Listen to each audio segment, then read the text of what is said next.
guys, welcome back. I'm Ryan Matthews. I got Ben Purcell, Optimum Athletes podcast here. I'm working on those intros as we just had Kevin Gowdy. I'm trying to get that to a ad-worthy thing, dude. How'd it go? Perfect. Straight to the point. Let's go. Yeah, I mean. So I got Ben here, man. We're just gonna. We just talked about a little bit. Hey, what do we want to talk about? What do we want to talk about? You know, and sometimes those less than organic topics don't come out very well. So Ben and I are just gonna talk. It is December 4th. December 4th in this gym, Ben. What does that look like, man? Yeah, so I'd say for most like the high school guys, they are on-ramping into velo. So we like to velo train all of our guys, but we want to do it safely. So we make sure that they have a 4 to 6 week on-ramp period where we're really trying to progress like old school long toss. Like that's kind of our first checkpoint is make sure that they can reach like a peak long toss, you know, get their tissues, their muscles, their ligaments, everything ready to handle velo. I'd say that's probably where most of the high school guys are. I'd say the guys that kind of joined us right when fall ended, they're getting into their velo stuff. So just kind of basic pull downs. And then for more of the specialized guys, the more advanced guys, they're hopping on the mound right now, trying to chase some numbers on the mound and just kind of blend, you know, our mechanical work that we've been working with them with and blend that to the mound to make sure it transfers and make sure we're actually keeping the main thing and getting them better on the mound and at pitching. Right. That's amazing. So, guys, what I want to break that down a little bit more granular and like let kind of what Ben's talking about there is what does that look like? We hear velo training, we hear velo phase, kind of these industry-wide catchphrases, right? Like, oh, I'm in a velo phase. But like what Ben touched on right now, right there is your velo phase is so much more, right? I don't want to say I hate the term velo phase because I use the term velo phase or velo program. I know people out there bash it, whatever you want, but the goal around that is we're trying to gain velo. So that's the phase you're in. But like Ben just touched on, it's not so much just your pull downs or anything like that. This has to be attacked properly. And when Ben says 4 to 6 weeks of an on-ramp, I think that's the biggest part that the industry misses, man. Yeah. And I'm going to say it in this terms, chronic throwing load. So just you going out and making enough throws. Yeah. I don't think youth and high school throwers throw enough. Yeah. I think a lot of them, you know, and it's okay to be a multi-sport athlete, but like Mike talked about on his last little clip on here was if you're a multi-sport athlete in high school and your main goal is to play Division I baseball, you better have a plan around your throwing, right? That does not mean you need to throw year-round. And that was kind of misconceived in Mike's, you know, last statement on here that you need to be throwing year-round. That's not the case. But you can't be playing basketball right now in December and then January, late January, early February roll around and tryouts start, and first week of tryouts, you're on the mound, and you haven't even thrown because you've been in basketball season.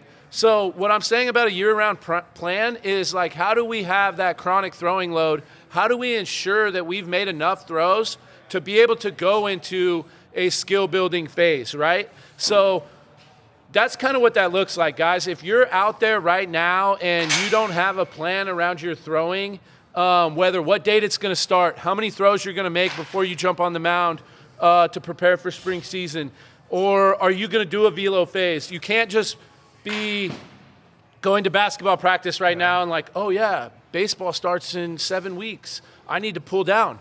But you haven't done anything for 6 weeks leading up to that. You have to have a plan for your chronic throwing load. And that's one big thing right now. Ben, what's another big thing that what are our pro guys doing, man? What's a big thing for them right now? Yeah, right now they're kind of in like a mound blend velo phase, I would say. So they're not just, I mean, they're obviously already built up athletes where we don't need to just go chase velo. So they're kind of on like a Tuesday light bullpen, and then Saturday velo. So we're still touching that velocity threshold, and we're trying to train that a little bit. But we're also trying to work on their intangibles, other pitches, their pitch shape.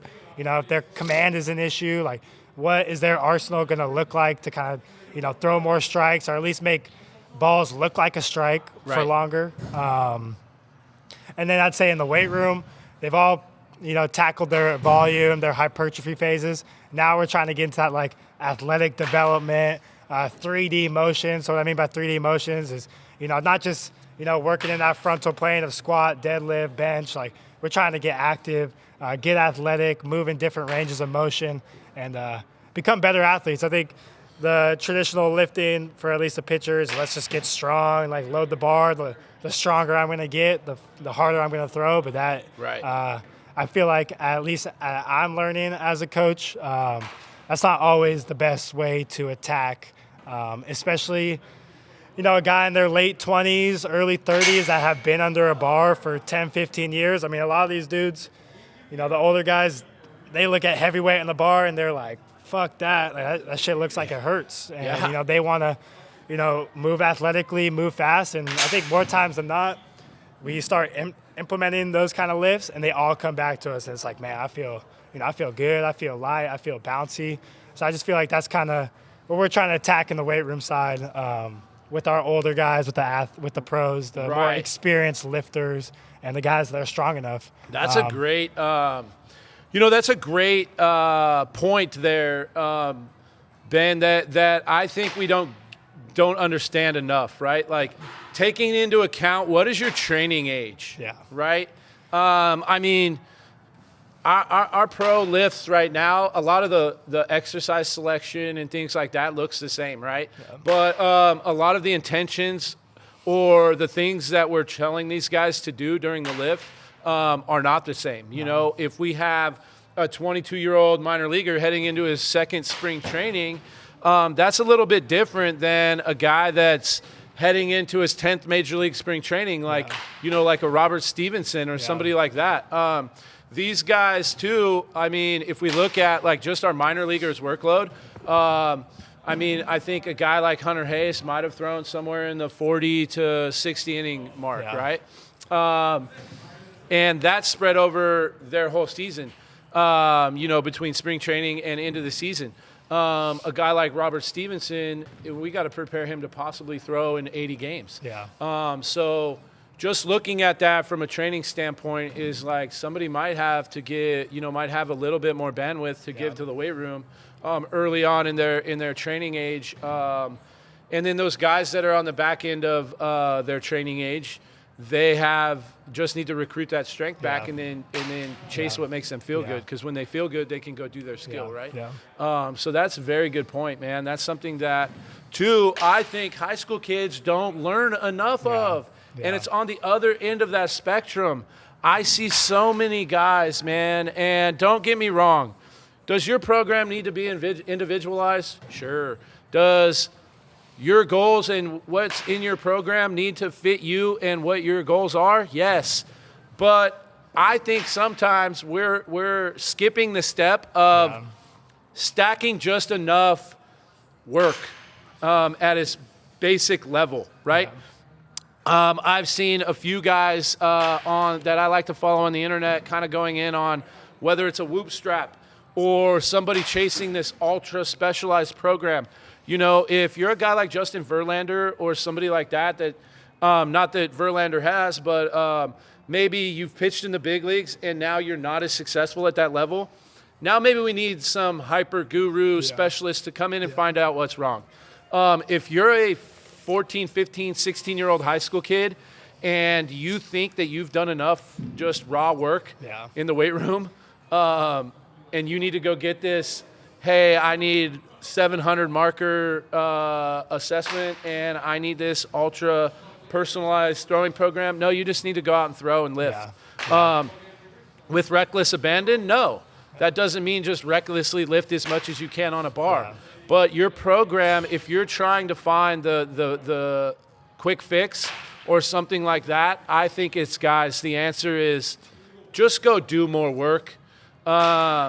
stop looking at your whoop strap if you're 14, 15 years old, man. Like, you haven't worked hard enough to look at that thing. No. Like, try to eat decent, sleep decent. Like, and just be consistent with the work. I mean, the dudes that we see come in 2 days a week, you know, say they want all these goals, these velo, the command, but they're only putting in 2 days of work. It's like, that's not going to cut it at all. This is a 7-day job. Right. If you really want, you know, the goals that you tell everyone you want, like, you can't just talk it. You got to come in every day and put that work in. Right. And, you know, that might sound like a shortcut as a coach in here, but I don't give a lot of high school kids the ultra specialized stuff they want because they'd be skipping steps. And, you know, then I will look at a pros program that we do dissect to the nth degree. We do get medical people in here on their stuff.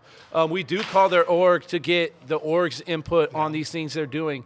So there is a time and a place. Don't get me wrong. I'm just not out here, hey, I don't want to do it for the younger guys. It's not. It's just not what you need, man.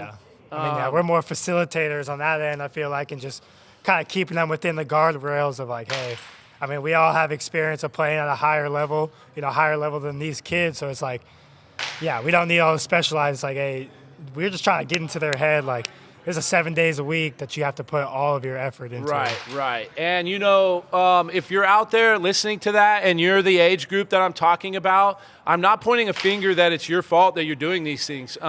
You've been sold that ticket, man. Like, there's someone out there telling you that you need this program. And I try to sell our program. But honestly, if you don't have the means to get to a program like this, like, there's enough information on the internet. There's enough things that you can look up. And then just give me hard work. Just make it uncomfortable. Not from the standpoint of that it's physically uncomfortable, but challenge yourself. We say around here, if it doesn't challenge you, it won't change you. So if you're going to the weight room and you're just trying to think you're going to get your reps in that day, you're going to keep it at a moderate range. Whether your program's specialized or not, you don't give it that sort of grit. You don't give it that sort of effort, especially at these younger years. It's just not going to scale, man. Yeah. So that's kind of where our talk went today. Get in there, get to work. Chase something. Just be better every day. Kevin Gowdy said it in our last sit down. He said, just be a good person and try to get better every day. If we can keep it that simple, guys, things are gonna happen. So, Ben, thanks for joining me today. Let's go. Thanks for your input, bro. Yeah.